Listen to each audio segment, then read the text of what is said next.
Thanks for joining us for News 5 at 6. I'm Rob Quirk. I'm Diane Derby. We're getting you ready for election season, now one day removed from the November midterms. And we have team coverage for you tonight. Our Ashley Portillo first off, soon with a look at a tight Senate race in District 11 that covers neighborhoods in the southeast side of the Springs. But first, let's check in with News 5's Natalie Chuck, joining us live from the clerk and recorder's office with an update on last-minute voters. Natalie. Hey there, Diane and Rob. Well, I've been out here most of the day, and it was slammed at this roundabout behind me with people dropping off their ballots earlier today, but I'll step out of the way so you can see it has definitely slowed down. There are still a few cars trickling in, getting in their ballots before Election Day tomorrow. A good sign for the county clerk and recorder, who says they are behind in ballots compared to years in the past. So they want everyone to drop them off sooner rather than later.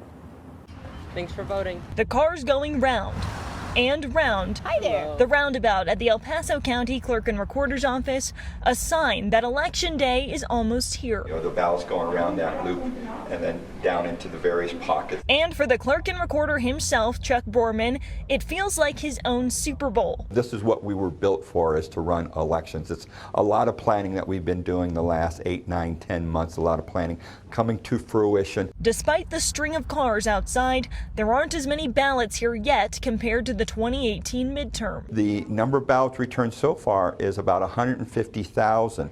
And typically we see that number back last Wednesday. So we're somewhere between 50 and 60,000 ballots behind. This year's ballot is the longest in El Paso County history.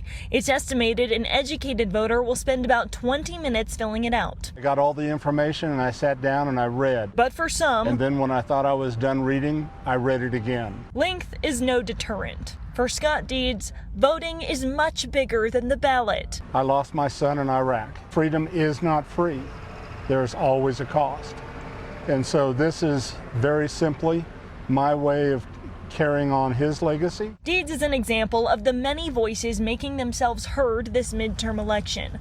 But the results could come later than usual at the rate ballots are being returned. The delays that we're seeing will delay results. So Borman is encouraging people who still need to vote, get to a drop box as soon as possible. All we had to do was drive down here, drop off a ballot. Most people don't have that opportunity.